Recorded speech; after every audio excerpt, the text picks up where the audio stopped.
Okay, I'd like to bring this meeting to order. The Village of Villa Park Board of Trustees meeting, February 13th, 2023. Clerk Konecki, please call the roll. Trustee Salala. Here. Trustee Corkery. Here. Trustee Kosar. Here. Trustee Kumar. Here. Trustee Murphy. Here. Trustee Patrick. Here. President Kazone. Here. If we could please stand for the Pledge of Allegiance and then remain standing. I pledge allegiance to the flag of the United States of America and to the republic for which it stands, one nation, under God, indivisible, with liberty and justice for all. You please remain standing. Heavenly Father, thank you for bringing us together this evening. May we have meaningful discussions that will help us to assist our village in these trying times. Help us to make the decisions that will affect the staff, directors, and residents of Villa Park. Guide us through the challenges we face, and may we approach each other with respect and kindness as one group. In your name, amen.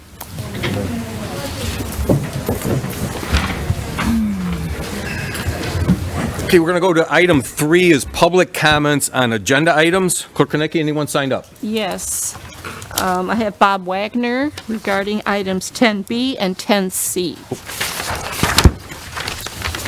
And Bob, before you speak, just a second, there is overflow seating with video and audio in the committee of the whole meeting, if anybody does want to sit back there. Okay. Sorry, Bob, go ahead. That's okay. Bob Wagner, 114 West Monroe. I'll be very brief. Just commenting on the LRS contract extension, however you want to phrase that. I'm not here as a booster for LRS, but just as a comment, as a resident, I've never had a missed pickup. I've never had a damaged garbage receptacle. I certainly realize the validity of the complaints, but Trustee Kumar said that there were an inordinate number of complaints. Have we been tracking the complaints? Do we know how they've been resolved? The frequency of complaints? Thank you, President Kazone. We do not have because these complaints go to LRS, I could give you a list of what has been collected at Public Works. We have not been categorizing or tracking the exact number. Something I would like to do generally, and something I would like us to have better software to track throughout the village. And maybe, I know that Public Works uses some software, but no, I don't have a number of how many complaints. I can verify that the number of comments, complaints, service issues has gone up in the last couple of months. Okay, thank you. Just a comment. I appreciate the extending the yard waste collection in the late fall. I think that's certainly a good thing. In terms of reporting, speaking on behalf of the Environmental Concerns Commission, we used to get copies of the collection, the collection tonnage, et cetera, but we stopped getting that. Mm-hmm. So I realize this is something for staff to do for us, but I'd appreciate if we could get that as well, because it's of interest to us. And then whatever the board decides with regards to the contract, the Environmental Concerns Commission typically has a presence at Summerfest, and we'd be happy to do whatever we can to educate residents about the contract if the board decides to, go forward with that extension. I just want to comment about the proposal for the master plan. I don't know whether the cost for a master plan is in keeping with what other communities pay, but I did happen to read through part of it, and I was impressed with their recognition of our status as a complete streets community, and that they devoted a paragraph to leveraging that, and also to building upon existing parks and trail networks. So I appreciate that little recognition, and I hope that if this passes as well, that maybe there'll be a place at the table for the Bike, Pedestrian, and Transit Subcommittee to participate as well. And that's all I have. Okay. Thanks, Bob. Okay, I also have Cheryl Tucker. Okay, Cheryl Tucker had to leave. She requested that I read this into the record. Regarding 10B. Yes, regarding 10B. Okay, so this is Cheryl Tucker. Forgive me for being a little skeptical about the board approving $149,505 for Housel Levine Consulting to put together a comprehensive plan for the village in 15 months that's supposed to last 15 to 20 years. When per their information, they are telling the board that they will need a joint committee formed of planning and zoning members and the village board.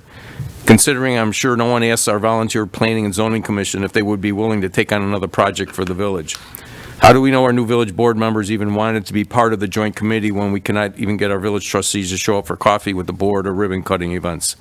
Don't get me wrong, I love the fact that this consulting firm is going to gather all the information from all previous studies, surveys, and plans the village has already paid for or is paying for, like the 2022 railroad feasibility study, the 2019 strategic plan, 2018 bicycle and pedestrian plan, complete street plan with Public Works, current zoning code and development standard from P&Z Commission, 2015 master plan, and 2019 feasibility.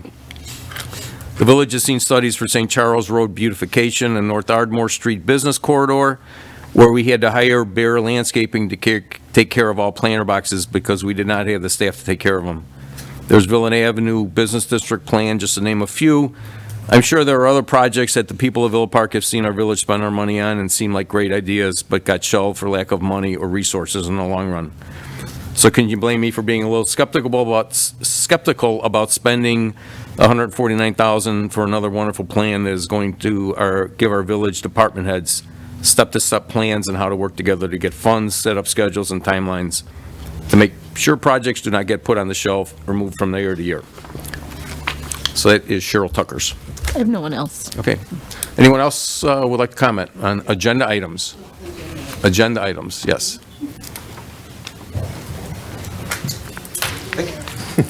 Joseph DiTomaso, North Harvard. On the same subject as Cheryl Tucker, I'm a little concerned about the comprehensive plan proposal. Not about the cost or the fact that we're doing it, but the last time we did this, we spent about $100,000, if I remember correctly, for that comprehensive plan, which is about 14 years ago. And largely it was full of stuff that really wasn't accomplishable or realistic or practical in a lot of ways. It was a nice fantasy, but it wasn't reality. And I would implore, I have no problem spending $150,000 for this. If you guys think that's what you need, do it. That's what we pay you for. I would like to see planning and zoning heavily involved in this. I think they are underused in regards to planning in the community. But the important thing is that it gets stressed to the company, the consulting firm that's doing this, that these plans need to be realistic and achievable. We can't move all the businesses on St. Charles back 50 feet so we can put parking in. That's not realistic or achievable. So we need stuff that's going to be realistic, achievable, marketable, and get our money's worth out of it. Right now, I don't think we got any value out of the $100,000 we spent 14 years ago. So I just don't want to see that happen again. That's all. Okay. All right. Thanks, Joe. Okay. Anyone else? Okay. Item 4, amendments to the agenda. Do we have any amendments? Sure. So I'm not sure if we speak or will there be an open discussion State once your name. the... Please state your name. Monica LaPianca, 909 through 925 West North Avenue, Villa Park. It's concerning the parking on the south side of the street. Do I speak at this time? Yes. You can speak now. Okay, I'm curious, what is your plan for it? For the parking on the south side of the front between Joyce and Kramer? Yeah, we'll bring our Public Works Director. No problem, no problem. So the proposed ordinance tonight is to modify it. The signage out there does not match the code and what we can enforce. So actually on the south side will remain. What we're looking at is each end as you come in and exit from that access road to designate it as no parking. So the entrance you come in, I believe, the limits, there's an exhibit, I think, attached to the ordinance tonight that shows just maybe that as you enter the zone, I think there's one parking stall that would be removed. This will allow emergency vehicles access, and then as you exit, there's that narrowed down section as you go out to Kramer. Is that on the north side of the street? On the north and south, because it's not wide enough really for emergency vehicles to enter and exit. Parking on the north and south as it kind of actively is now will remain the same, and the signs will be removed to permanently allow parking on both sides. Okay, so my understanding, so one stall at the What we call the west end. and then one stall on the, both on the north and south sides of the street? North Both and- on the west and the east end of the complex? Yeah, on the east end will be that narrowed section where it Okay. comes I mean, in. they're already blacked off, but people always park there. So, And I mean, yeah. we've been, well, at least I've been complaining for years, and finally, I just couldn't do it anymore. I mean, police never ticket them or anything when they're parked in the slots, that are marked not to park in. Yeah, so this would be codified, so that it'll be in our ordinance. What does codified mean? I'm sorry. It'll be written into our village law, essentially, for lack of a better term. And then the signs will go up, and once the signs are up, then that will allow our police department to enforce those no parking zones. Okay, but on the south side of the street, people will still be allowed to park? Yes, and those signs will be removed. Okay, well, thank you. Okay. So, for 50 years, you couldn't park on that side, so thank you. I appreciate that. It helps. Can you verify that a little bit more for me? If I- No. Please, could you, if you're going to talk, you have to come up here. Yes, please. Hello, my name is Belinda Spino. I lived in the I'm sorry, townhouses. say your name again, I'm sorry. Belinda Spino. What is it? Belinda. Belinda? Belinda. Espino? Belinda. Belinda. It's Belinda. I've been living in Villa Park for about maybe 4 to 5 years. I live in 901 West North Avenue, apartment D. It's very dirty, okay? Recycling, we need to do recycling. I believe we need to do recycling in the area of the garbage, because I have cans in the house. So I have one garbage in where I put all the junk in one garbage.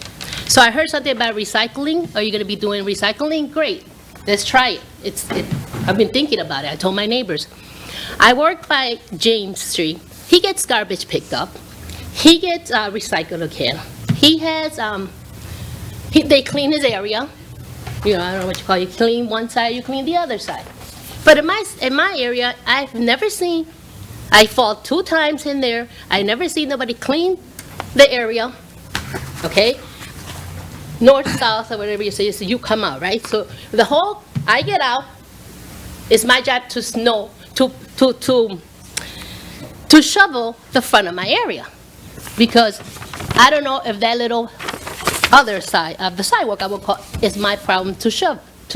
Now, are you Second. talking about, are The you 901 speaking building about, are you townhouse. speaking about one of the ordinances we're Townhouse. talking about today?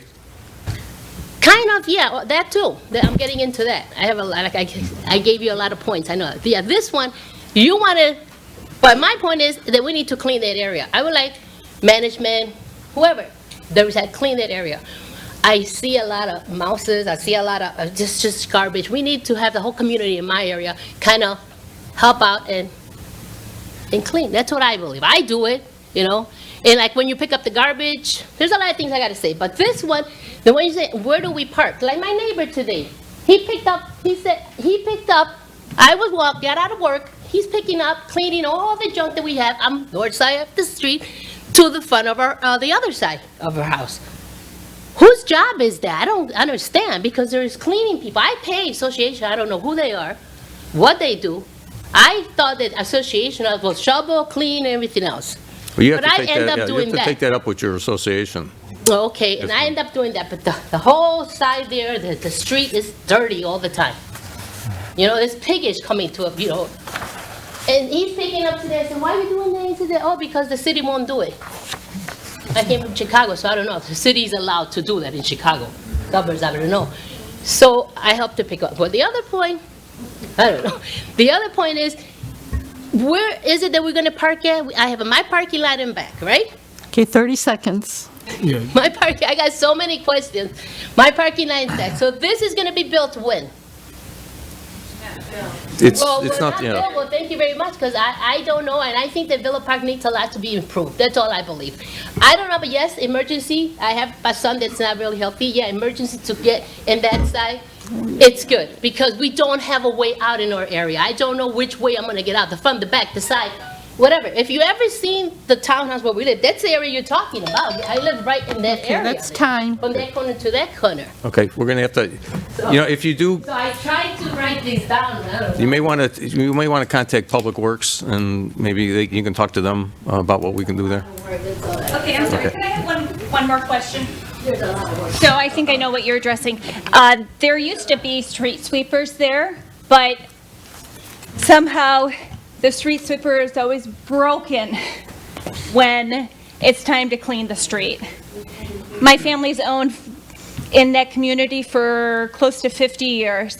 And maybe I would say about 10 years ago, the street sweepers have been broken. We did have a really big street sweep this past spring. Mick did a fabulous job getting everyone organized. The village did a fabulous job, Public Works, getting the letters out. Maybe we can do that again. I mean, I looked at the sign, it's supposed to be May through November, the first or second Monday. Thank you. I think Maybe we can start to do that again. I do see it done everywhere else in the village. Okay. It would be grateful. grateful, yeah. I mean, I clean my section. I see other people clean their section. Okay.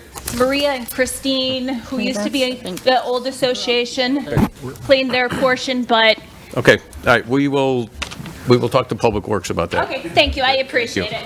Okay. I understand that's not really an agenda item, but. Okay, thank you. Okay, with that, we are going to move to item 5A, which is the recognition of the Willowbrook High School Regional Champion Women's Flag Football Team. And we'll turn it over to Principal Dan Kraus. He's got to get to his kids. They've been waiting. Good evening, and thank you so much. We're incredibly honored and humbled to be here this evening to recognize our state championship flag football team, as well as our regional championship team. But we have with us our entire squad being represented for their accomplishments this year. It's not too often you get to be a part of something that's the first ever in existence at a school that's been in place for more than 60 years. And this group of individuals has certainly exemplified that and demonstrated that in every aspect of who they are as Willowbrook Warriors and as flag football players.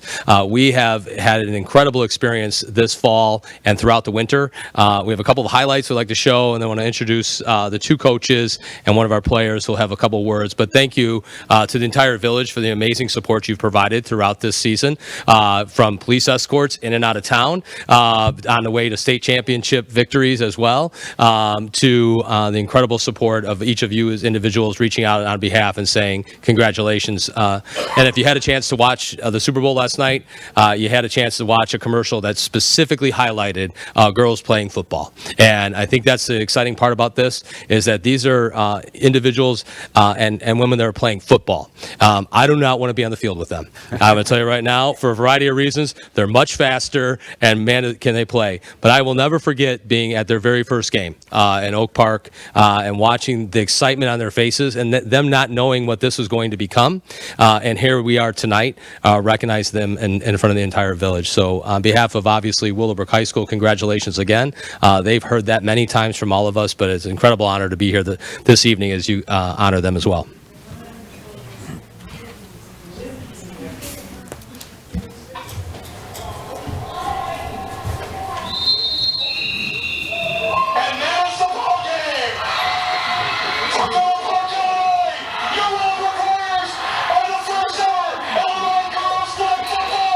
Champions!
University Boys Club girls flag football continues to grow across the Chicagoland area. Our Josh Fryman has the proof, introducing us to one team in Middle Park that's earned national acclaim in just their first season. Playing like a group of seasoned vets, they went unbeaten during the regular season, outscoring their opponents 166-0. Last year, the Bears partnered with Chicago Public Schools for the first high school girls flag football league, which has expanded now to more than 50 teams covering the city, western suburbs, and Rockford. What they want to do is push it to that point where it becomes the norm and it's a sport that exists and it's being pushed at the college level, the NAIA. There's already big schools around here that have told Karos and Hildreth that they want to start up a team next year, and there's young girls that I saw at the game, our home game, that are telling me that they want to come play when they're older, and to know that we're inspiring younger girls is amazing. These players are pioneers of flag football here at Willowbrook High School, but not the last, laying the foundation for what they hope is a bright future for the sport, not only at the school, but throughout the state. One of the questions I asked them on their questionnaire was what it meant to be the first flag football team, and a lot of their responses, they understood that it was bigger than them.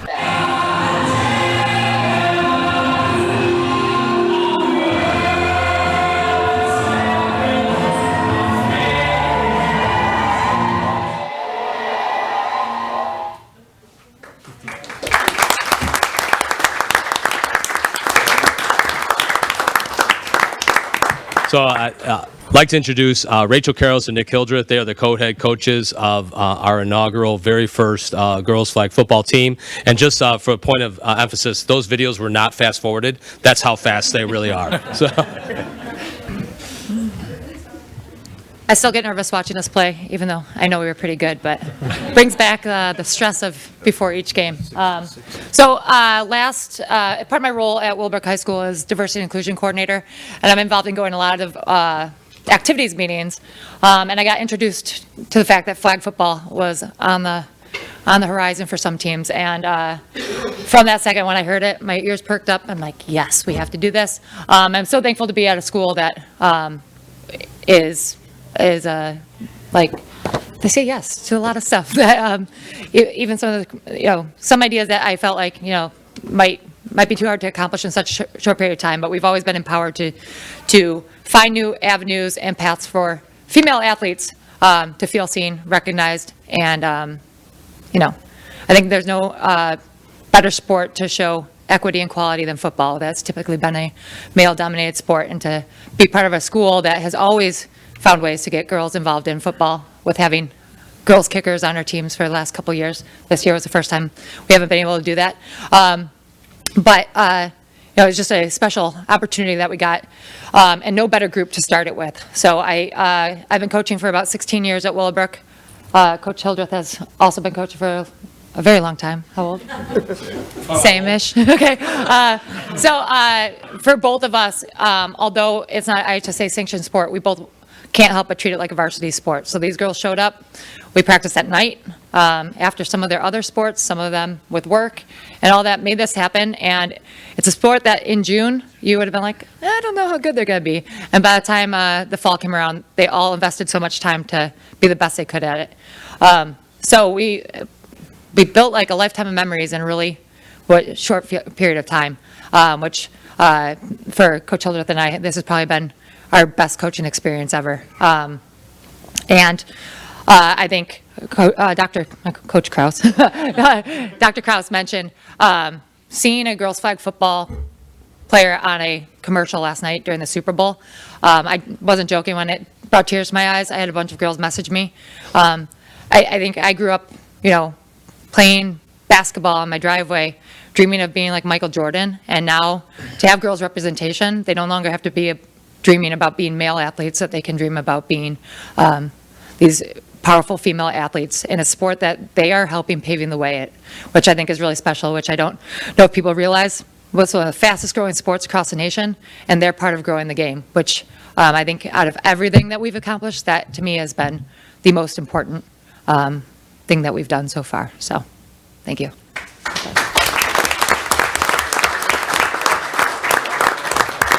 I don't think there's really anything else for me to say. Thank you for the support, the amount of escorts we got out, and the opportunities that the village had to continue to make our girls and our team feel special is much appreciated, as well as everything Coach Caro said about our school and what that looked like. I mean, it was like, hey, this just presented itself. We go ask. It's a yes. It's a yes. It's a yes as we go. And I think the girls took the lead really on what this experience is and what drove it and what it was.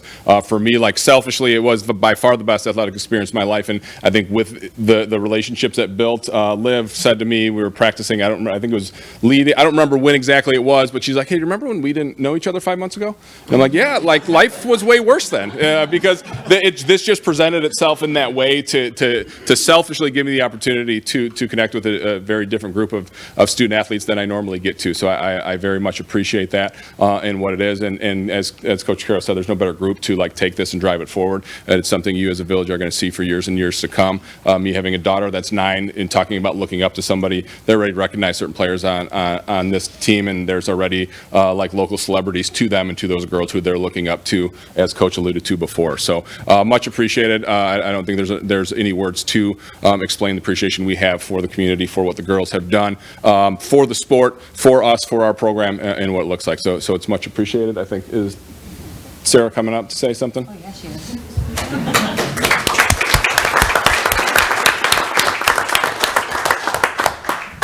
Hi, my name is Sarah Ball. I'm a senior. I just want to say thank you so much for having us here and recognizing us. It means a lot to me because we're a new sport and we're a female sport, and to see that continued recognition and just appreciation for everything that we've done this year means so much to me. So thank you so much for that. This has been by far the most special, most unique, and just best experience I've ever had, both in my high school career, but also just in general. This team it's given me the opportunity to meet so many amazing girls, amazing coaches, and learn a new sport, which I never thought would happen my senior year of high school, which is why it's been so special. It's been, compared to my other sports, I've been able to really just live in the moment this year, and just, we're not worried about, before each game we weren't worried about winning. We weren't worried about getting to the state championship, getting to the regional, getting to the national level. It was just, we're here to have fun with each other and learn the sport, build the sport for the future of the girls in our community. So thank you so much for having us here and giving us that opportunity to continue to grow the sport.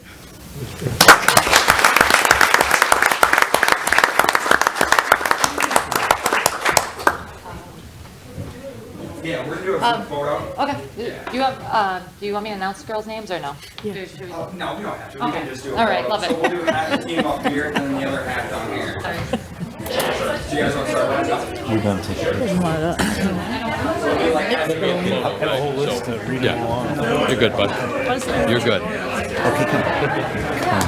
She gets nervous up there.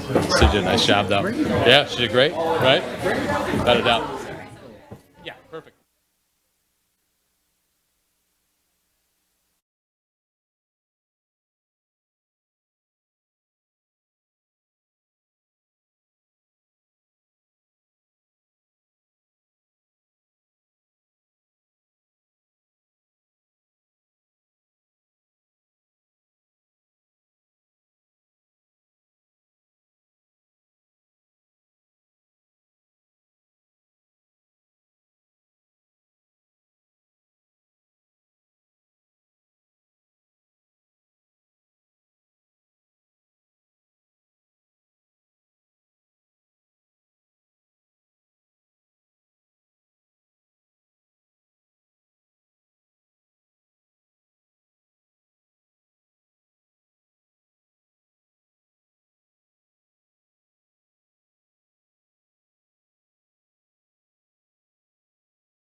it's, important to know these girls by name because they, again, did so much for the sport and growing the game. I think that we've been given a lot of compliments from the Bears about how well we've done to grow the game and a lot of recognition, and that's a lot to do with their commitment to everything. So some of them couldn't make it, so I'm just going to read their names, and you guys have given us certificates, which is really nice of you guys. Thank you. So Kennedy Vinoy wasn't here tonight. Sarah Ball.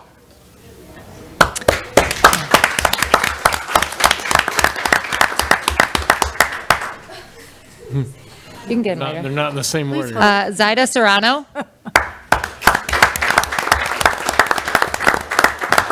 Kaylee Dennison. Ramon Carey.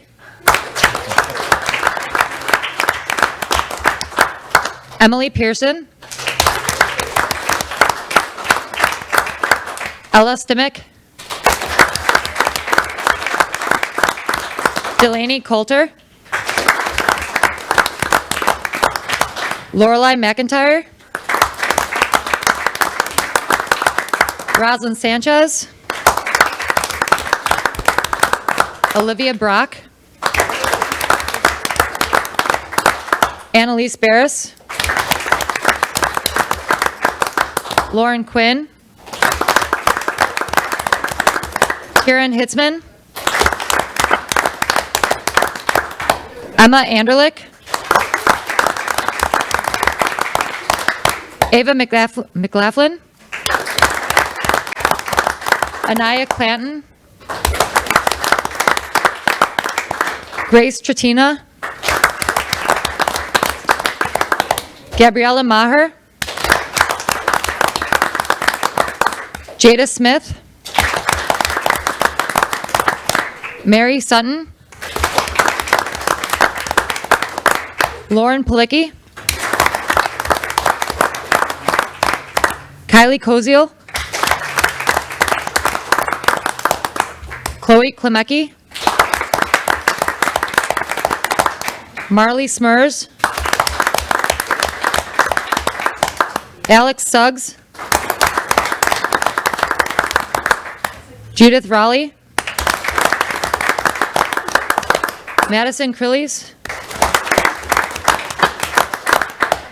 Jazz Gatlin.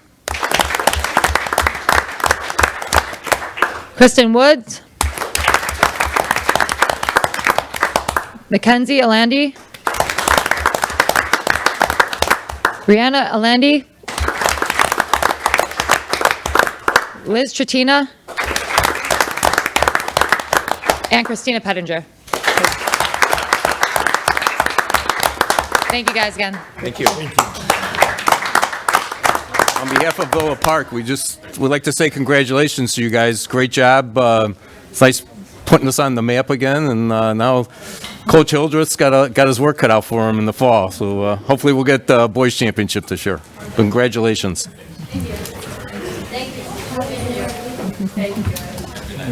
Thank you. Thank you. Okay.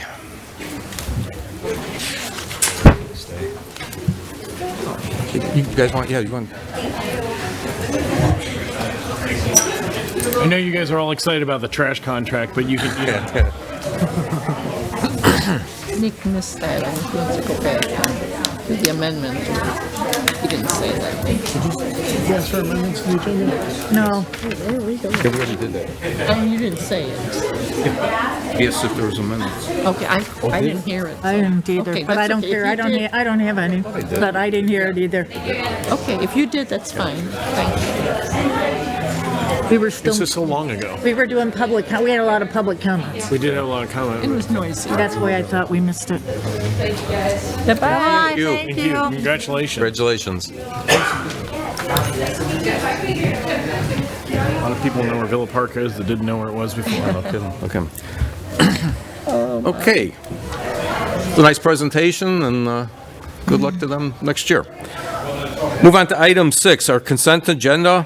The minutes from the January 2023 regular meeting of the Village Board, and bill listings for the weeks of January 23rd, January 30th, and February 6th, 2023, in a total amount of $330,606.53. And do we have a motion for the consent agenda? I'll make that motion. Trustee Corkery, do we have a second? Trustee Kumar? I will. Any questions or comments? Okay, seeing none, Clerk Kornecki. Okay, Trustee Patrick? Yes. Trustee Solella? Yes. Trustee Murphy? Yes. Trustee Kozar? Yes. Trustee Corkery? Yes. Trustee Kumar? Yes. President Kazone? Yes. Okay, move on to item 7A, appointments to the Economic Development Commission. It's an appointment of Ethan Tudor Leon to the Economic Development Commission, his term to begin immediately and to end on April 30th, 2025. And do we have a motion for the appointment? Trustee Patrick. Mr. President, I'd like to make that motion. We have a second. Trustee Kozar. I'll second that motion. Okay, questions or comments? Seeing none, Clerk Kornecki, please. Okay, Trustee Corkery? Yes. Trustee Solella? Yes. Trustee Murphy? Yes. Trustee Patrick? Yes. Trustee Kumar? Yes. Trustee Kozar? Yes. President Kazone? Yes. Okay, item 8A is a second reading of an ordinance to be codified. An ordinance of the Village of Villa Park, DuPage County, Illinois, amending Chapter 14, Motor Vehicles and Traffic of the Village of Villa Park Municipal Code. Manager Harline. The Village of Villa Park's Traffic and Safety Commission voted at its meeting on November 1, 2022, to recommend adoption of an ordinance amending Chapter 14, Motor Vehicles and Traffic of the Village of Villa Park Municipal Code. This ordinance proposes changes to parking restrictions on North Avenue Frontage Road located on the south side of North Avenue, the Illinois Route 64, between Joyce Avenue and Kramer Avenue. In addition to the Traffic and Safety Commission, the village's Fire Department, Police Department, Public Works Department recommend adoption of this ordinance. This is second reading, and at the request of staff, or request of the elected officials, staff has placed signage to bring people to the meeting and make sure they are aware. And I would say was somewhat successful. We had some comments earlier, and Director Guerra is here if you have any additional comments or questions. Okay, thank you. I just want to confirm. Excuse me. Just those 3 4 spots, right, that you stated? Sorry, ma'am. Public comment is over. Public questions are over, okay? If you have questions, we can, bring them up later. Do we have a motion on the ordinance? Trustee Kumar? I would like to make that motion. Okay, do we have a second? Trustee Solella? Questions or comments? Trustee Kumar? I would like a question answered at this point. Is it those 3 slots? Because it seems like it, so could you answer just the slots that are? Yeah, I apologize. I was trying to bring up the exhibit that's in the agenda so that everyone at home can see too. So it's approximately 3 to 4. The main change from what's out there existing right now, how people park, would be the section of the access road as it narrows down as you get out to Kramer. There's several residents that would park along that northern side, which makes it difficult for, based on our response from the public safety with our fire and police departments, to get emergency vehicles through there and service the area. So it would be just, the change would be that location where some people park now, which is about 3 to 4 or 5 stalls, would be eliminated. The remainder, as houses being parked right now, will remain the same. That would just be on the west and east end as you enter and exit that access road. That will be actually signed. All the other signs that don't correlate to the new ordinance will be removed in conjunction with the passage. I believe we have to wait 10 days before that becomes effective, and then new signs will go up. Okay, thank you. Trustee Kumar? I have one other question. So does that also help the cleaning vehicles get through that area once we change that process of parking? Has that been an issue? Correct, yes. On the public works side, plowing and sweeping has a little bit of an issue. We did, as stated, go out and park some, put out notifications in conjunction with the police for assistance and swept both sides. We did one side one day of the week and then the other side the other day of the week.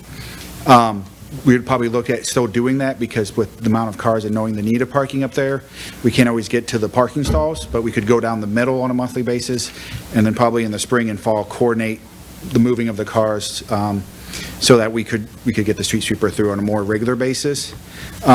And as stated, this was, thank you, Suzanne, and I believe Glenn in the back.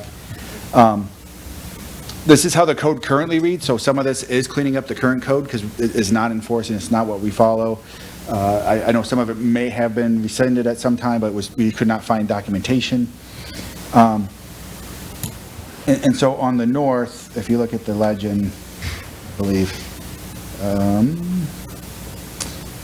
as it's currently still read in in our code and of ordinances online, is that the blue is by permit only and the red is no parking. That's not what's being done, as obviously you can see by the photos.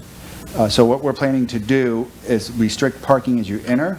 This blue car right there is striped out. That is a no parking stall already. And then this corner is kind of tight, so we're just cleaning it up to go from here back to the entrance. Currently, there's no parking on the south side of this narrowed down section. So this would be the inclusion of the north side. Right now, that's a one-way with a stop sign, so you can't park 30 feet within a stop sign. So there's about 4 or 5 stalls right through this area maybe that will be eliminated with this, but open up that exit. So if ambulances come in and park in the middle, police vehicles, our snowplow, street sweepers, we can able to get out this section because that's a narrow down section. With the recent talk with the residents, that was kind of performed with some of the widening of North Avenue. So that was kind of done in conjunction to kind of create more probably of a T intersection because this used to be an access road all the way through before the widening of North Avenue. Parking in the middle will still be allowed on both sides. So as you see the configuration of the cars there in the photo, the aerial photo, that will remain and be legal. So it should help with emergency responses. It should help that we can get our plows and street sweepers down on a regular basis. Like I said, we still probably coordinate some in the spring and the fall to try to get to the curb to curb, just due to the amount and then the density. We know people need to park, and so we can't always get that curb to curb and get a better clean, but we look to do it in the spring and fall for sure, to try to get a lot of that residual out of there and then go down the middle and hit whatever parking stalls are open as we can with the new street sweeper.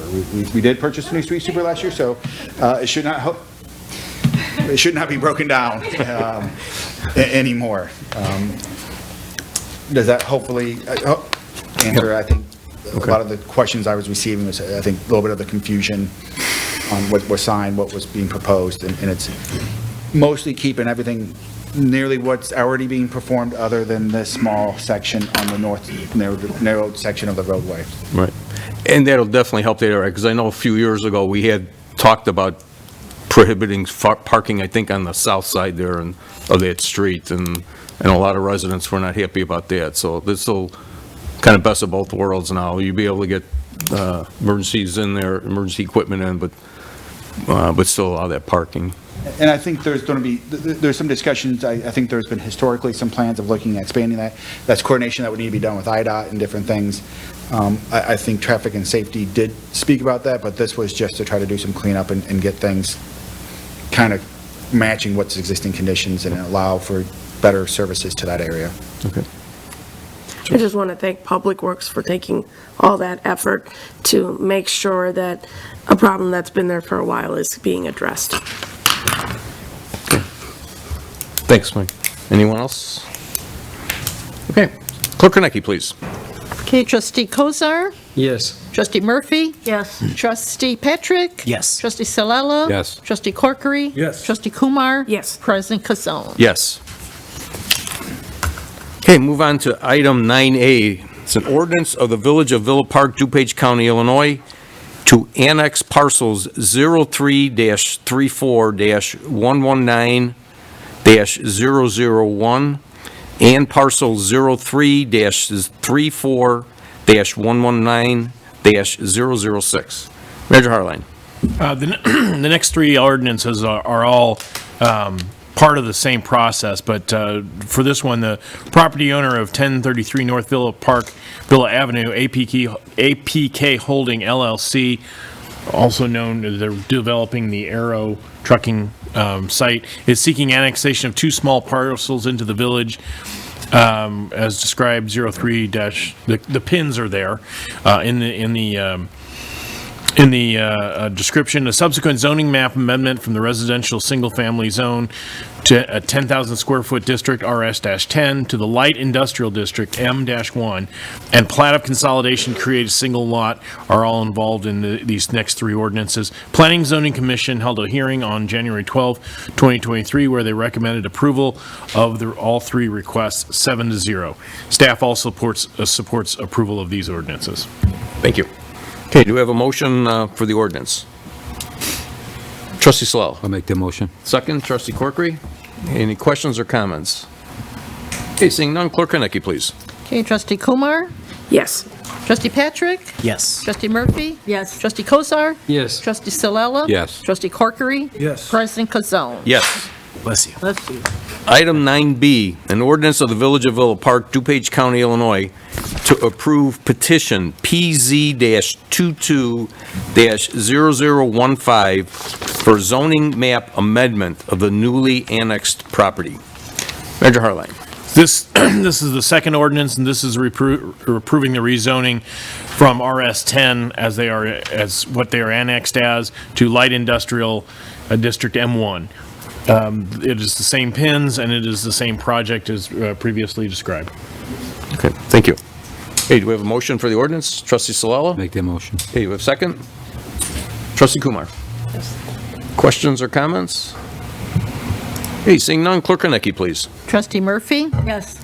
Trustee Kozar? Yes. Trustee Corkery? Yes. Trustee Patrick? Yes. Trustee Kumar? Yes. Trustee Salella? Yes. President Kazone? Yes.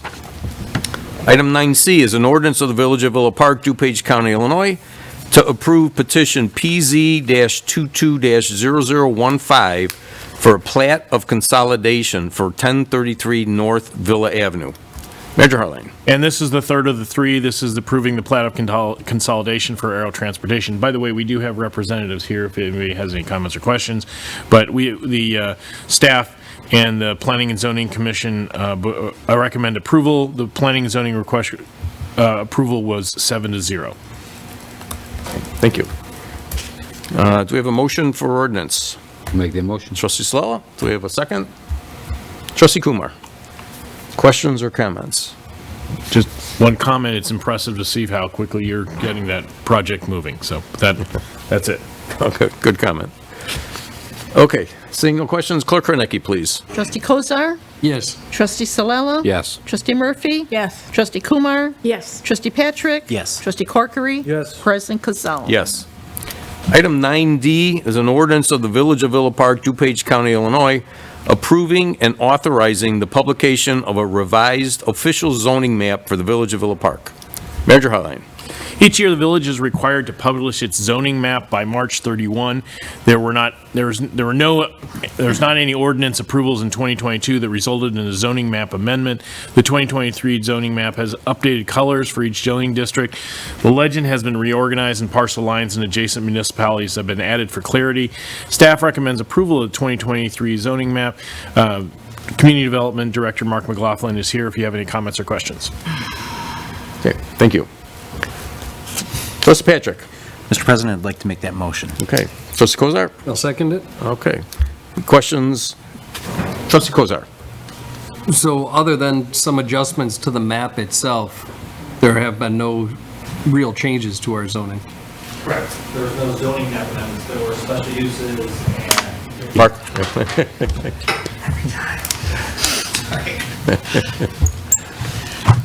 That is correct. There were no zoning map amendments in 2022. There were special uses and variations, but those are not reflected on the zoning map. So the color changes you see are just artistic changes as opposed to zoning actual changes. Okay, thank you. Yep.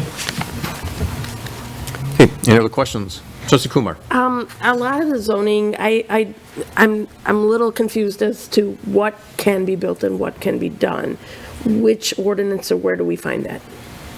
The zoning ordinance, Appendix C. C. Yeah, Okay. and there's a bunch of different sections within that, but Right, okay, call me, we can walk through it too. okay. Okay, any other questions? Okay. Clerk Henneke, please. Okay, Trustee Murphy? Yes. Trustee Kumar?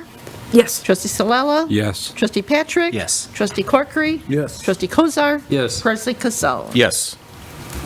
Move on to item 10A, a resolution. It's a resolution of the Village of Villa Park, DuPage County, Illinois, approving an engineering services agreement with Strand Associates, Inc. of Joliet, Illinois, for the Phase 2 design engineering of the Bierman and Myrtle Improvement Project in an amount not to exceed $257,000. The Bierman and Myrtle Improvement Project is proposed in the Village of Villa Park's Capital Improvement Program, CIP. The project's objective is to improve the condition of the roadway and water system capacity and its reliability through selected street improvements and the replacement of the existing water mains.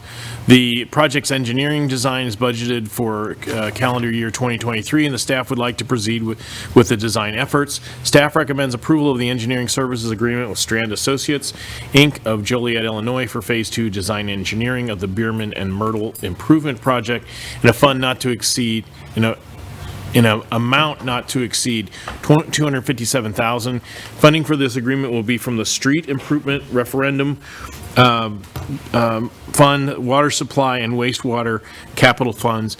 Public Works Director Guerra is here in attendance if you have any questions on this project. Okay, thank you. Okay, do we have a motion for the resolution? Trustee Patrick? Mr. President, I'd like to make that motion. Okay, do we have a second?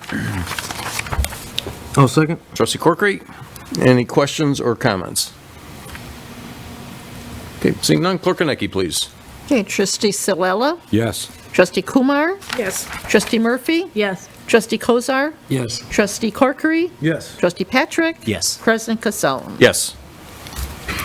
Item 10B is a resolution of the Village of Villa Park authorizing the execution of an agreement between the Village of Villa Park and Halsey Levine Associates, LLC, for professional consulting services for the Villa Park Comprehensive Plan in an amount not to exceed $149,505.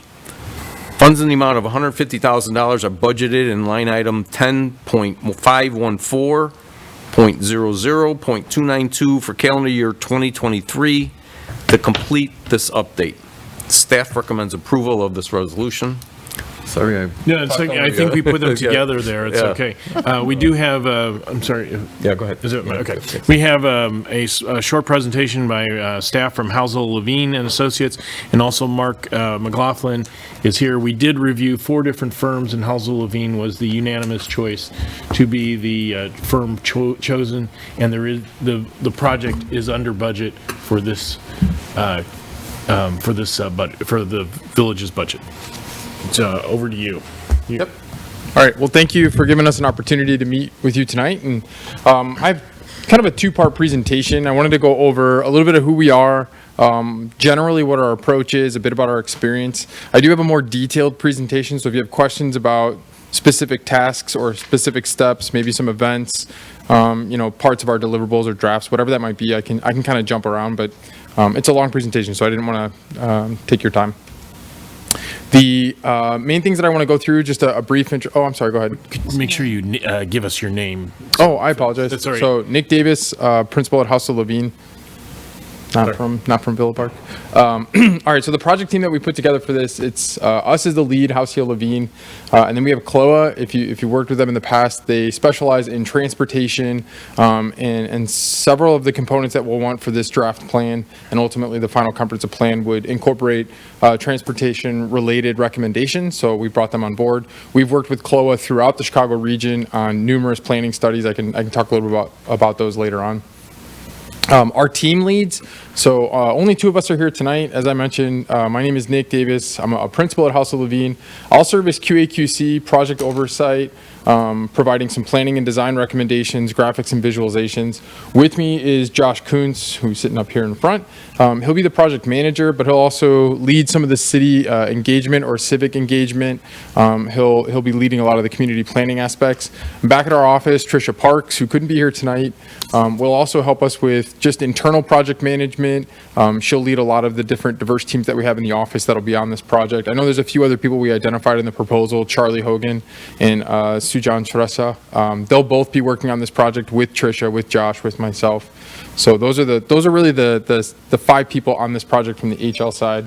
And then with us are Eric Russell and Michael Worthman from CLOA. Again, a relationship that we have with them and have done several projects with, so it's a good complement to our team. Just real quick, who we are and what we do. House Levine is a planning firm. That is what we are. We don't, do engineering with a little bit of planning or landscape architecture with a little bit of planning. We are planners. We're a group. It's about 20 of us that are here in Chicago. That's what we specialize in. We've done over 450 planning studies across the country. So although we're based here in Chicago, we have an office in California. We're working across the country, which we see as an advantage to our clients because you're able to get some best practices. What's working really well in the Raleigh-Durham region? What are they doing, out west in Denver? What are we seeing in some spots of Texas? So you're able to get that kind of approach or those different experiences, what works, what doesn't work, maybe some pitfalls. So we're able to bring that to our projects. So that national experience is something that we're proud of. And then we're innovative and fun. I mean, we think we're fun. If you talk to our other clients, I think they'll say the same thing. We really enjoy planning. That's what drives us. That's what we get excited about. When I walked in, I saw all these people. I was getting really excited. I thought other people were really excited about planning, but the crowd went down a little bit. But just being able to bring that kind of innovation to our projects, and that's something I'll talk a little bit about with our experience. We'll tie back to some of the concerns that we heard from some of the earlier speakers or the residents where, you have some plans that were very well done plans, but they weren't implementable. And that's a big part of what our firm pushes for is you want to make sure that you can actually implement these. So using innovative techniques and new data-driven approaches have been very helpful in that aspect. We're an award-winning firm, and I only show this because, working across the country, that can be a real challenge. So even when we go into new states or new regions, that's something that, we really strive for is to push the envelope, make sure that we're on the cutting edge, but also that we're leaving a community with a plan that they can actually use. It doesn't go to a shelf. That's a real frustration point for us. We want to make sure that you can use these documents. So being recognized by our peers, being recognized by these organizations across the country is something that does drive us, and it makes us feel like what we're doing does matter. It's not just a plan. I won't list all of these. These are the comprehensive plans that we've done. This isn't all of them. These are the ones that I find to be relevant to the project that we're talking about here. But just in terms of our experience, we're probably the leading planning firm in terms of doing comprehensive plans in the country. We do more comprehensive plans than really any other planning firm. And it's something that we have a deep understanding of, and then even more specifically here in Villa Park, tying back the specific sub-areas that were identified in the RFQ, RFP, and knowing that those urban design specific or design relevant challenges or things that we're going to have to address inside this study is something that we've done in several of our comprehensive plans. So we've done the overall community-wide plan, but these detailed visualizations or detailed recommendations for site-specific areas. So I was going to go through the scope of work. I'm going to stop here because I have a lot of other slides that kind of explain what we would do for each one of these steps.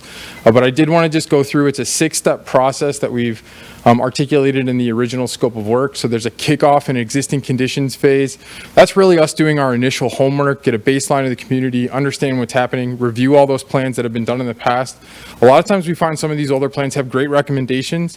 We don't know why they weren't implemented. So that's stuff that we'll work with staff on, or we'll do some homework on. What worked, what didn't work, what do we not want to just repeat? It might have been a good idea, but if you can't implement it, we don't want to keep bringing it to the table. So we need to find other solutions. We'll do a very thorough public engagement process. I think her name was Cheryl, who left a note and just said that there's concerns about, being able to do this over a 15-month span. The way we'll break this out is we'll have upfront engagement, but we'll have a lot of opportunity down the line for people to provide more responding to type feedback. So they'll be able to come into open houses. We'll do visioning workshops, a lot of different ways for people to participate, because everybody participates in different ways. Some people want to do it online. Some people want to do it in person. Some people want to see what you have to say and they'll respond to it. So we have a lot of different components of a civic engagement throughout this planning project. But right up front, we'll have an initial kickoff. Step 3 is the plan visioning and the key recommendations. Step 3 is when we really start getting into the actual plan making side. So we've done the foundational homework, we have a general understanding of what the challenges are. Now we start moving into drafting potential recommendations. This is the direction we think we should go. In that step, we'll also identify what the vision for the community needs to be, as well as a series of goals that would go along with that to help achieve those visions, or that vision. Once we're through that and we're all sort of on the same page about what we're trying to accomplish, the plan actually starts to get developed based on trying to achieve those goals and trying to reach that ultimate vision. We'll start working in step 4 on the sub-area plans. We identified 6 based on what was in the RFP. I think as we go through the kickoff and existing conditions and we reach out to the public, there could be other sub-areas could get combined. I know there's been sub-areas that have been looked at in quite a few previous plans. So I know we'll reevaluate that, but there might be some other areas that we haven't examined. So we still have an opportunity to do that in the beginning of the project. But we'll prepare more detailed study, more detailed recommendations as part of step 4. As part of step 5, that's when we actually get to the draft comprehensive plan document itself. That's community-wide. We're going to be looking at land use, transportation, natural environment, community facilities, all the core components that make what a comprehensive plan needs to be. We're not going to talk about the things that we don't need to talk about. We're going to write recommendations for things that you can truly address, that you can ultimately implement based on what we'll do as part of step 6 in that implementation strategies matrix. Step 6 will be us refining that document. So we'll go through public process again. We'll be meeting with a series of different committees. We'll be meeting with this group. Make sure that we're hitting the right points, that we're on track. This is a document that you want to pick up at the end. At the end of the day, you need to adopt this document. You need to carry it forward. There's different committees that'll be involved in helping us implement it, but it is something that we want to make sure that you're happy with, that you're comfortable with, and it's going in the right direction. And then it'll start going through the adoption process towards the end of step 6. So I do have more slides that I can go into of what's really happening in each one of these steps, but I wanted to give you an opportunity. Maybe you have questions or maybe not. I'm fine with the slides, and I don't know where your deliverables are, but I think for the public of Ville Park to get on board, there needs to be a vetting out of those deliverables a little bit, because, what I saw wasn't quite what, maybe it's in this presentation, I don't know. I'd like a clearer perspective of what the deliverables are, what that means to our community, and, how it's going to be used, a little bit spelled out in my mindset, because it's great to say planning. As I said, we had people come out and say, well, none of the plans were implemented, and a lot of times it's because the understanding of what cannot be done, how the plan is going to work to help us is not clear. So it should be kind of explained kind of in a language that a third grader would accept. Okay. I would like to see that at one point coming through as far as the deliverables. Okay. Do you want to do that right now? You want me to go through that? No, or I think it would take 2 hours to get through it if we go through it right now. Maybe the simple version, if you have a simple version. Okay. Yes. Any other questions maybe before I go? Yeah. Just really quick, would you be able to just generalize or let the rest of our residents know what a comprehensive plan is and what it does for a municipality? Yeah, so many states, Illinois being one of them, requires a comprehensive plan to be a part of your governing document. So it's something that you need to adopt. Typically, it's every 5 to 10 years. So you have a plan from 2009, which means that plan was developed, right after the recession. So you're looking at maybe some recommendations that aren't really timed out with what we're seeing today. So every 10 years, most communities go through this process of updating their comprehensive plan. So we're a little bit past that 10-year horizon. When we write these plans, although it'll take about 15 months to prepare it, this is a 15 to 20-year vision for the community. And it's a vision for what do you want your land use, entire community, residential, commercial, employment, so that can be industrial and office, all these different uses. What are you trying to accomplish as a community across the entire municipal boundary? We'll look at things like community facilities. What public facilities are working well? Where might there be some deficiencies? Where might we need more open space in the future, more park space in the future? We'll look at transportation. So we're gonna, working with CLOA, identify where there might be some gaps in your current roadway systems, where there might be some challenges or pinch points. We're seeing a lot of traffic. Maybe this road, I know St. Charles was talked about quite a bit as a potential road diet. So you got a 5-lane road, maybe that wants to be a 3-lane road or a 4-lane road. And we can narrow down that road so you can get more pedestrian facilities, might get more sidewalk vegetation, just trying to slow down the road. There's a lot of different things that we can explore. But the main thing to keep in mind about this plan is it is just a plan. It's a policy document. It is not regulatory. Nothing that we write in here is mandated or you must do this. The language won't read that way. A lot of what we talk about in this comprehensive plan, though, is carried through in a zoning code.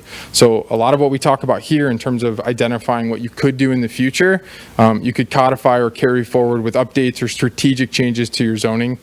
Could be allowing certain types of uses, could be changing dimensional standards. It's a lot of different ways that you can start to infuse some of the community's vision and goals from this policy document into other plans or into the zoning code. So it is something that you want to be updating and regularly using. You know, you might not be opening it every day, but this is something that you should be using as a board or as subcommittees to identify projects that are appropriate. You know, is this in line with the comprehensive plan? If someone comes with a proposal and it's inconsistent with the comprehensive plan, based on your zoning code, that could be one of the first things you say. This is not consistent with what the community's vision is. This isn't how we want to move forward with this project. This is what we're looking for. So comprehensive plans are a very broad, ranging document, but they do provide the guidance that this group's going to need to make decisions over the next 15 to 20 years. Thanks. Thank you. Yep. Yeah. I'm a big proponent of strategic planning in general, and I have been forever as a strategic management person. So this, I'm presuming this document is going to be very helpful in setting our strategic goals and also measurables through our strategic goals once we actually finish the documentation process. Am I correct in that assumption? Yes. When done correctly, you are absolutely, that is the vision, and that's what we're trying to accomplish with this document.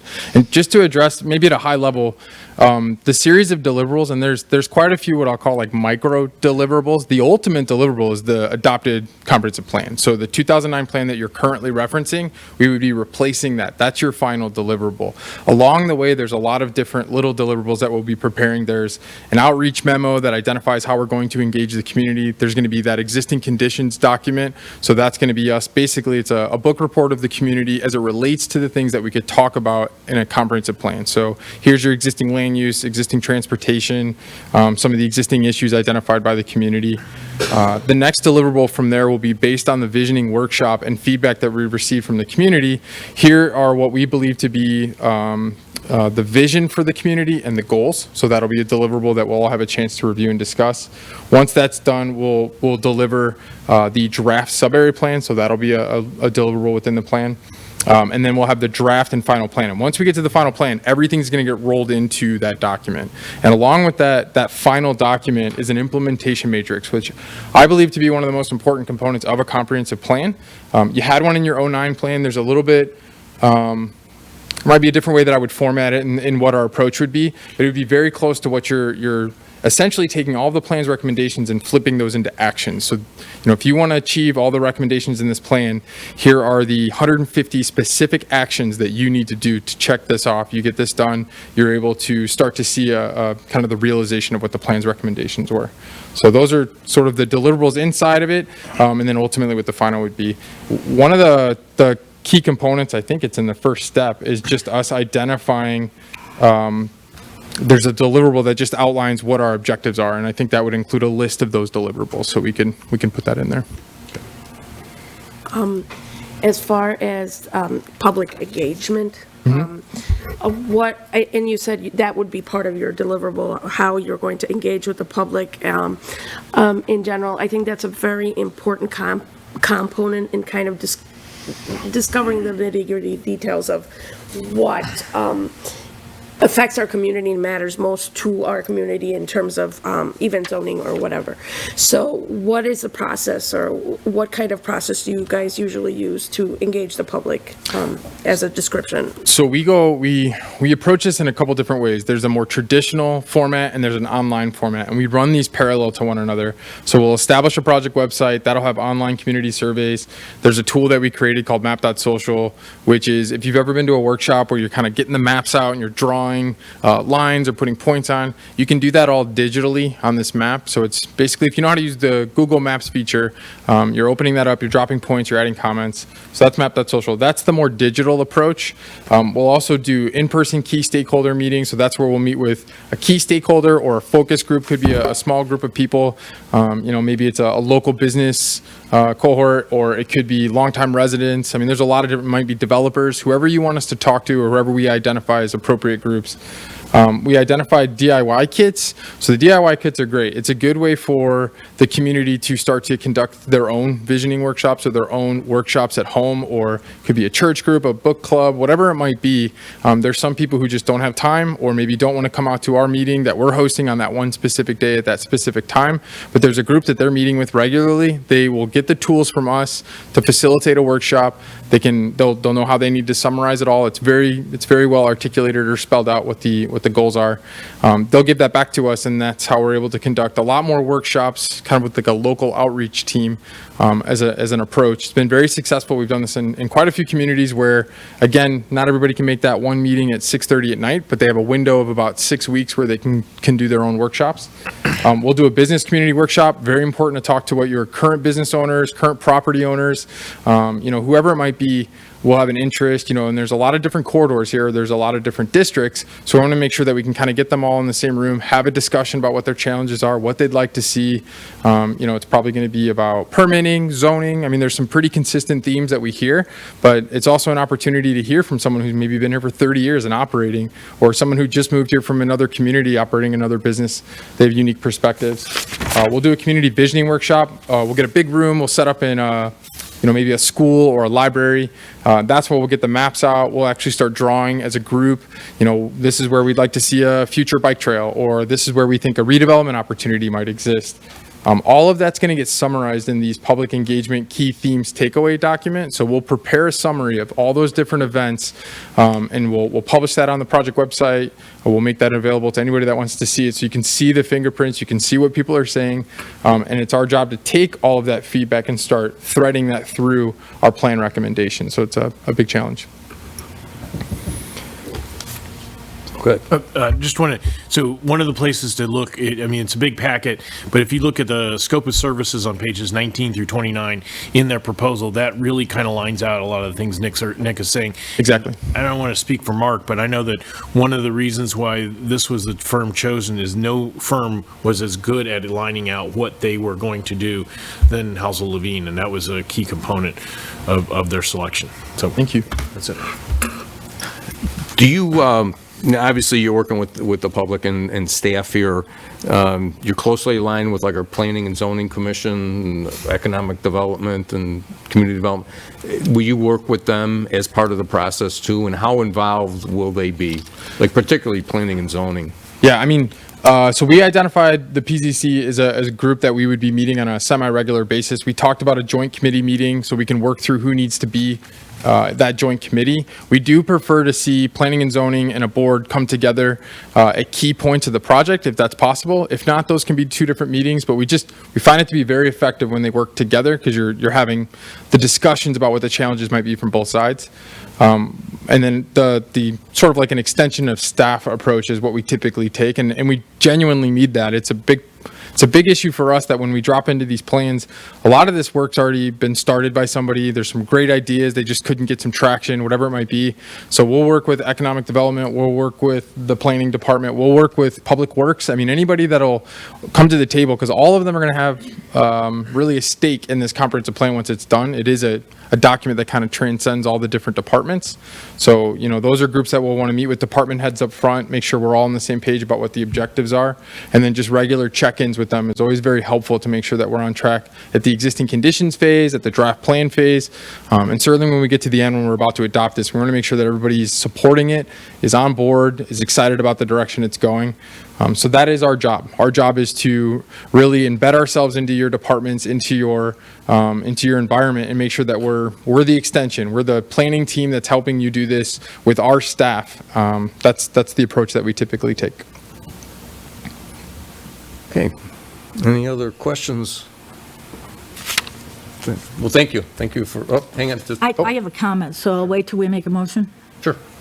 Yeah, that's fine. Should I? Great. Well, thank you. Okay. Appreciate your time here. Thank you, and thanks for giving us an opportunity to present. Okay. Probably shouldn't have done that. Okay, do we have a motion for the resolution? Trustee Patrick? Mr. President, I'd like to make that motion. Okay, do we have a second? Trustee Kumar? I will make second that motion. Okay. Questions or comments? Trustee Murphy? Yes, I have a comment. I am an advocate for the comprehensive plan without a doubt. I am here, however, tonight advocating on behalf of residents that have reached out to me, Joey DiTomaso, Cheryl Tucker, and a few of the other residents that while they are in favor of a comprehensive plan, they're not in favor of the timing right now. We are in an unprecedented time in our village with all of the proposed brick and mortar projects that will be starting that are, for our town, they're huge.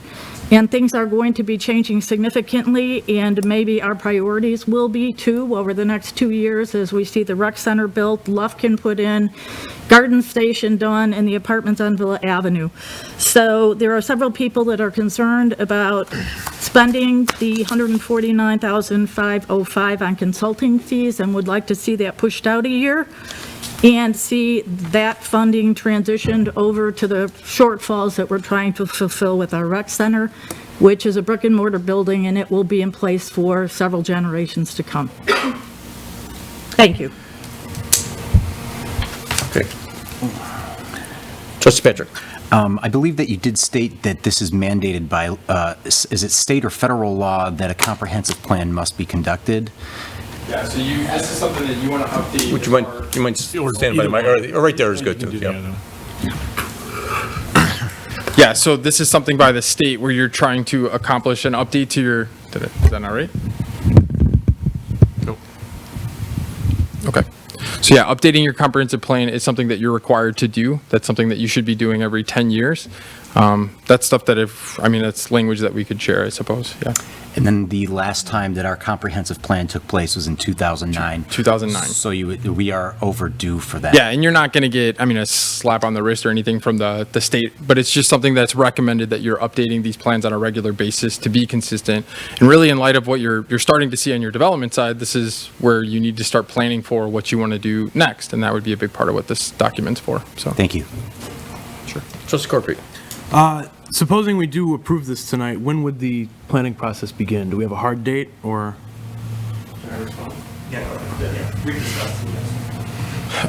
So it's a 15-month process. I think in light of maybe some of the issues that you're talking about, we don't have a hard, this is when it needs to start. I would say with some of the upfront work that needs to be done, we could be out into probably March or April, depending on how the contract gets signed.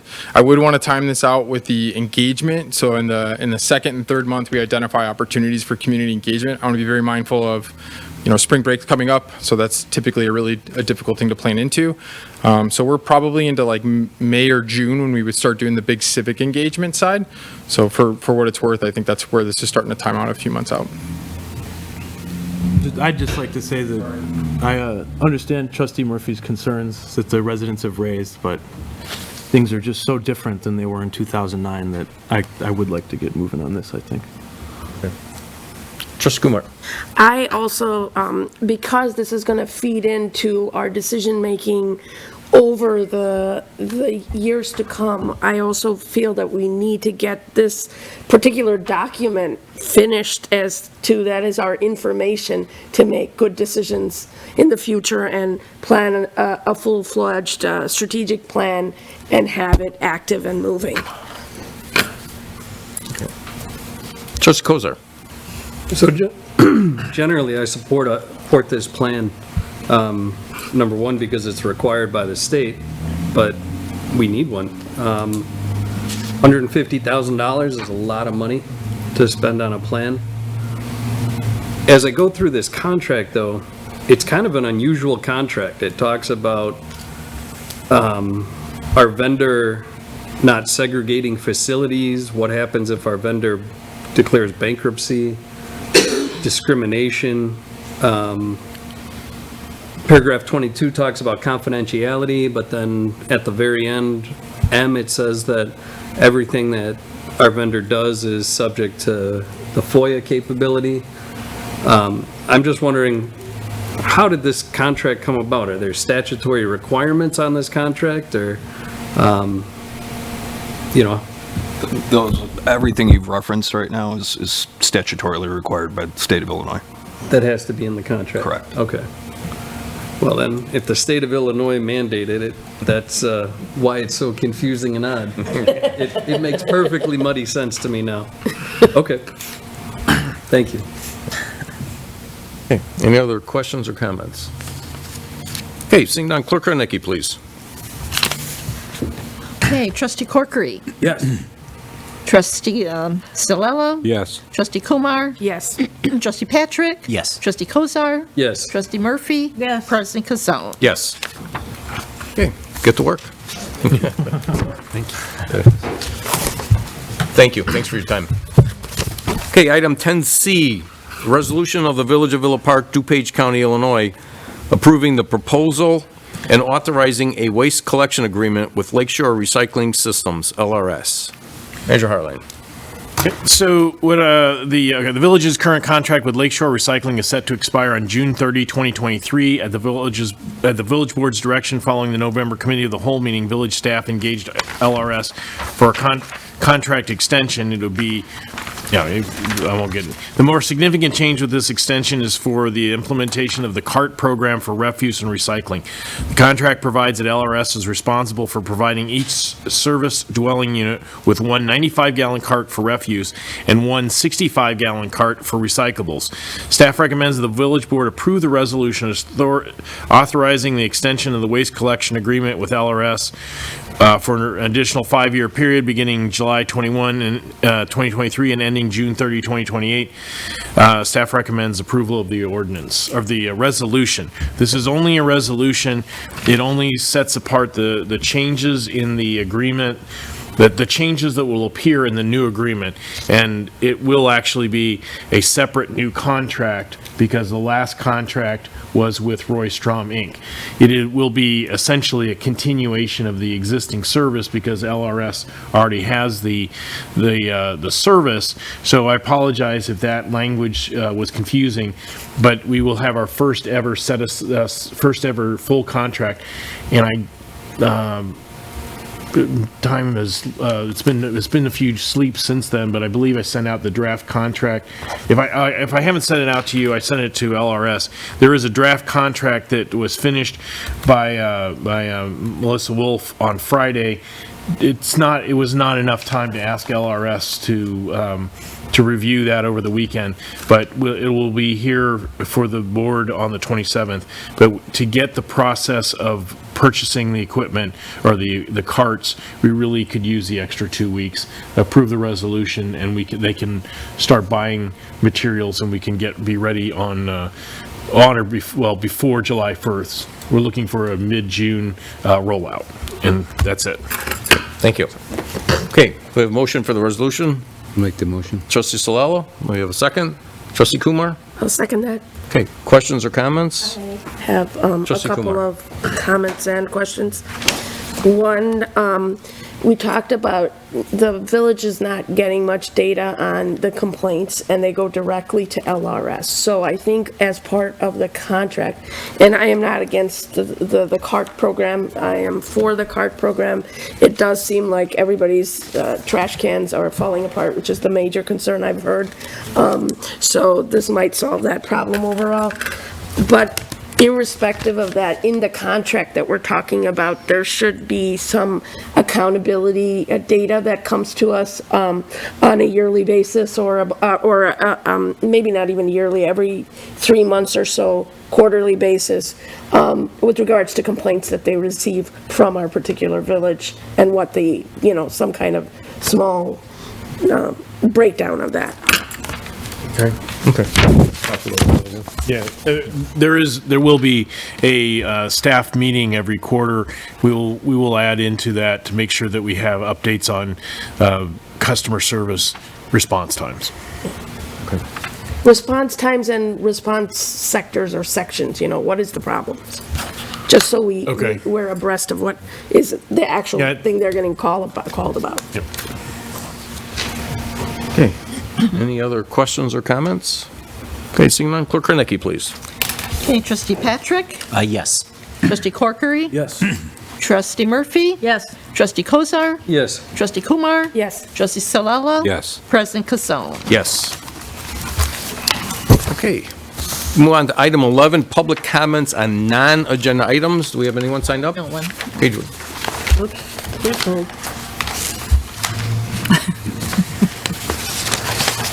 How you doing, Mike Orlowski? I got a couple questions, or actually a couple comments. One, I'm glad to see that you approved the comprehensive plan. It's a wonderful tool for us. Two, what's the current reserve? How many days reserve does the village currently have on standby for operation? That's a, I don't know the name, what it was today. I can, at the beginning of, I can get you that answer tomorrow. I don't have it off the top of my head. If you can get that, and then if there's a dollar figure that goes along with that. Yeah, and I'm trying to get the village to think more in terms of percent of annual budget as opposed to days, but it's about the same thing. So I'll give you both answers. Okay. That's it? Okay. Thanks. That's it? Well, thank you. Okay, anyone else? Non-agenda items? Okay. Item 12, Village Clerk's Report.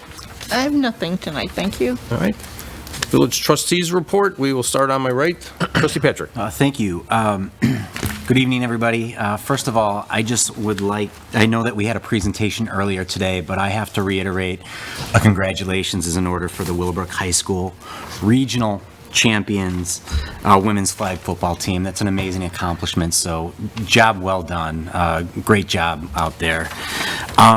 Second, the Villa Park Cable Commission is going to have some really fun and interesting changes moving forward here.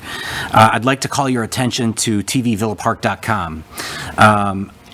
tvvillapark.com is an area that you could go to for the Cable Commission to get some latest and greatest news from Villa Park, some of the programs that the Cable Commission has been putting together. For example, the Commission Chair, Al Stash, provides a weekly news update about what's happening in Villa Park. Willowbrook Sporting News is also on there.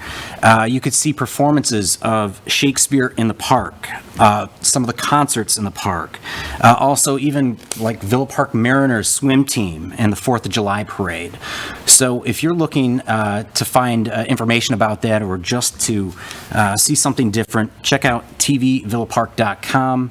And you can see a lot of our archived programs that we have on there. Other than that, I just want to thank our staff, our first responders as well, out there keeping us safe, and everything that you're doing. So thank you, and that's all I have. Okay, thank you. Trustee Kozar. Last Thursday, the 8th, there was a joint review board meeting, a public meeting. It was posted 48 hours before that meeting was to be taken place. As a trustee, I was not made aware of it unless I were to check the website on a daily basis to see what meetings might potentially be popping up. I think that's a problem. So I would, number one, I'd like to have the public out there be made aware of what a joint review board for the TIF district on St. Charles Road was all about. There was also an election of a chairperson, and who would that have been?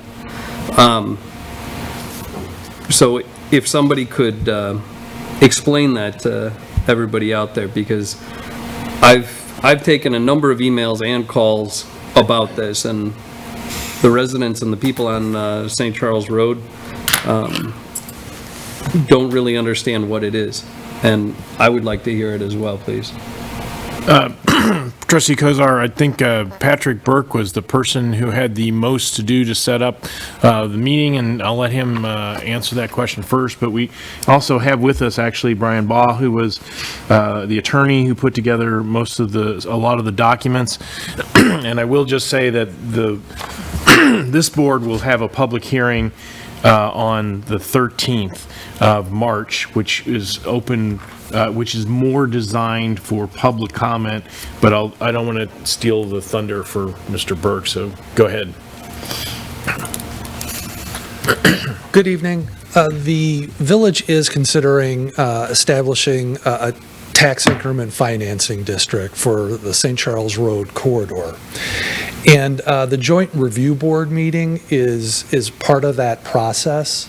The JRB consists of all of the underlying taxing districts. And so they were notified by certified mail of the JRB meeting.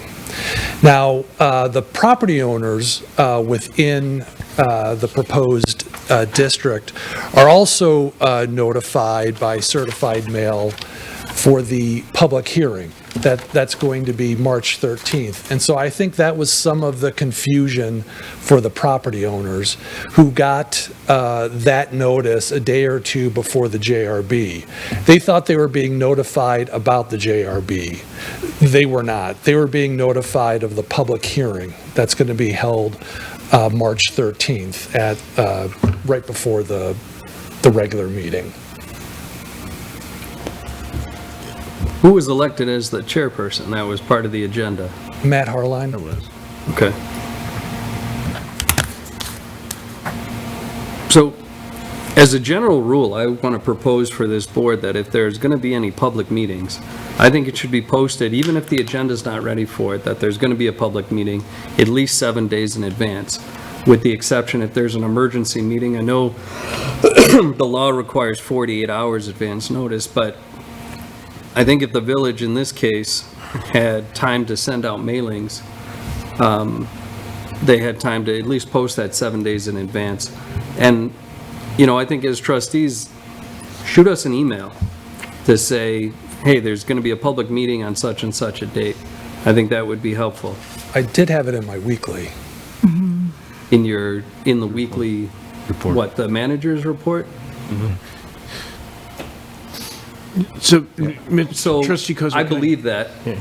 I just think that we can do better to inform us. Am I the only person on the board that didn't know about that? No, I didn't. I had it on my calendar. If President Casone, Trustee Kozar, what boards do you want to be notified about? Because we have public meetings every week for the planning and zoning, the fund commission, the cable TV commission, which may change its name, the fire and police board, the pension board for the fire, the pension board for police, et cetera. Sure. Joint review boards don't come up that often, but I think there are some that I don't know that you want. Do you want us to send you a schedule of all the meetings every week? Well, I think those meetings we know that planning and zoning meets, on a particular day every month. We know those are up there, and they're up there. I mean, they're up there even right now. So, like you just said, something like this is the exception. That's what I'm saying needs to be put up there 7 days in advance. So every time a commission meets on a date other than their regular, because the fund commission will move a meeting, or there'll be a meeting of, there are other public meetings that come up. Is it particularly joint review board, or is it any meeting that is off the normal schedule? I think the joint review board has an exceptional weight given that we're looking at a TIF district all up and down St. Charles. So something like this, yes, I would like to have this up more than 48 hours in advance.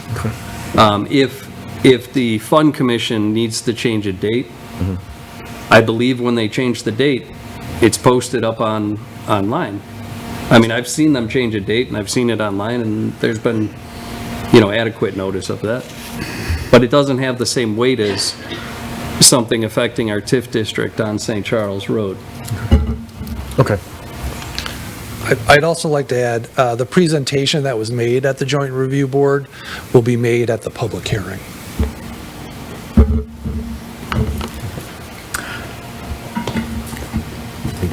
Okay. Anything else, Trustee Carter? No, that's it. Thank you. Okay. Trustee Slow. I don't have a whole lot this evening other than have a nice Valentine's Day. That's it. Thanks. Trustee Kumar. Yeah, I corroborate a happy Valentine's Day. Love thy neighbor, love thy, family, and love everyone. That's for sure. I'm very, very proud of the Willowbrook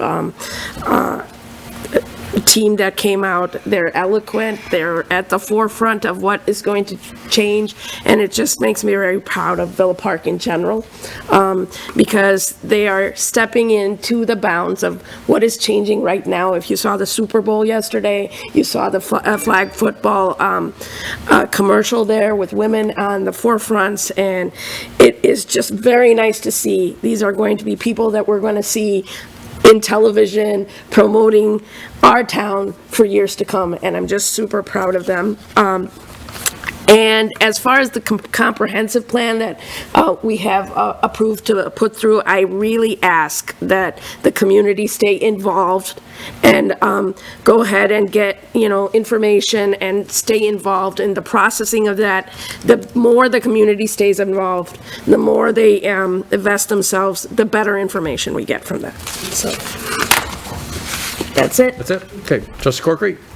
I will also say, hearty congratulations to the Willowbrook women's flag football team. Go Warriors. Once a warrior, always a warrior, In sort of a similar vein, I'll say congratulations to the cast and crew of Ripcord, the Willowbrook winter play. The winter play. Saw it. It was very good. Laughed a lot. And that's all I have for today. Trustee Murphy. I have no report tonight, thank you. Okay. We'll move on to the President's report. A few things. Manager Harline and I met with our state rep, Diane Blair-Sherlock, last week before. She had a little open house at her office on St. Charles there. Good meeting. Unfortunately, she has a broken leg and a broken arm, so she's kind of laid up right now, but she's still very active and doing a lot. So we've been trying to meet with our state reps and our state senators, and in the future we'll be meeting with our federal reps just to see about getting funding and things that we need. DMMC, DuPage Managers and Mayor Conference, had a meeting with DuPage County Board Chairman Deb Conroy last week. Again, another very excellent meeting. It was brought up some of the unfunded mandates that the cities and villages around here are getting, and how we can get funding for that. Electronic recycling will be this Saturday, the 18th, from 9 to 12 on Home Avenue there. So if you're a resident and you bring old TVs or stereos or whatever you have. Troop 199 Boy Scouts will be having a spaghetti dinner on Sunday, the 26th of February. Adults are $13, kids 5 to 12 are $7, under 5 are free. It'll be at St. Alexander's in the gym. It's all you can eat spaghetti, Italian sausage, breadsticks, salad, dessert. It'll run from 11:30 to 6 o'clock on Sunday the 26th. And the Knights of Columbus from St. Alexander's is having a pancake breakfast this coming Sunday, the 19th, also in the gym at St. Alexander's, 7:30 to 12:30, $10 for adults, $7 for kids 7 to 13, and under 6 are free. That's always a good deal. For $10, you get a lot of food, and the food is always good there. So support our local kids and our local KCs. And with that, we'll go to our village manager report. First of all, thank you for moving forward with the LRS proposal. It is not ideal to not go through a full RFP process, but it just simply there wasn't time since I've been here to get that done properly. 5 years from now, we will have plenty of time to do a full RFP process. And part of that is a recycling grant. I had put in the memo about having a motion to move, but since the cost of the carts is going to be part of the overall bid, the overall contract, and all this will do is the $15 per cart if we can get the grant from the recycling partnership. I don't think that there will be no additional cost to the village, so I feel comfortable moving forward without, because I did not put it in the agenda, but I feel very strongly confident that we can move forward with that without violating any. But I do want to make sure you're aware of that. We'll submit that and bring back the results at on the 27th as well. I think speaking to the when we had the Zoom meeting with the recycling partnership, that they'll have it's a pretty quick turnaround on answering those grants. It's not a quarterly submission or annual submission. I just wanted to ask, and if it would be of any assistance, we could give a further description of what the Joint Review Board did and did not do. And I have either Brian Baugh, who was the attorney who helped set that up, or Patrick Burke, to give you an idea of what they do and do not do, because there is ample time to continue the input and the discussion and the public decision and the decision of this board, and we'll share those minutes as the draft minutes as desired. But there was I don't know that to anticipate that the board would have wanted additional on that particular agenda item. I mean, I guess to you it seems obvious. To me it was not obvious, but we can give you as much information as possible. So I don't know which you prefer to give a description of what the Joint Review Board does or does not do.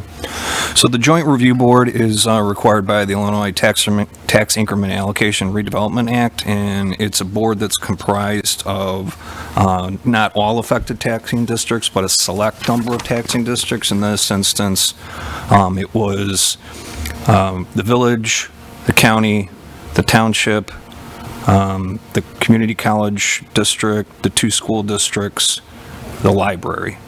And they're charged with meeting and reviewing the various planning documents to determine if the area, the proposed redevelopment plan satisfies the act, and also if the eligibility criteria is satisfied. So we had a presentation by the village's TIF consultant. The board deliberated for a period of time, asked some questions. We took public comments as well because, well, technically the meeting is much like this where the village board meets. It's still an open meeting nonetheless, and we have to afford members of the general public to give comment. There were a couple members of the public that came because they received the notice of the public hearing that's to be held on March 13th and thought maybe that the Joint Review Board meeting was their opportunity to ask questions and comments concerning the TIF overall. Really, that better place is on the 13th, so they're making those comments directly to this board, who will ultimately decide whether or not to establish the TIF district. So we answered those questions, and then after deliberation by the members of the Joint Review Board that were present, there were, I want to say 3 that were absent. The board voted 3-0, and then the 2 school districts abstained. So they recommended approval of the establishment of the TIF district. And they make that recommendation. Right. Yeah. Okay. Great. Thank you. So who were not there? College of DuPage was not there. The county did not send a representative. And the township. And the township did not send a representative. Okay, because, I mean, the two school districts weighed in, which is and majorly in the TIF funding, the thing is the tax rate gets frozen and it affects many times the school district highly. And I will say that both of the school districts would have preferred to have even more notice so they could have taken it to their board. So that comment was received and duly noted. So, Okay. so that's why they voted abstain. Abstain, okay. So we can do better. Yes. Just the idea Yeah, that I mean, ideally, the school, I mean, I think that's the big weigh-in in that joint review board that you gotta worry about. Okay. Anything else? Oh, no, sorry. Okay, no problem. Item 16, executive session.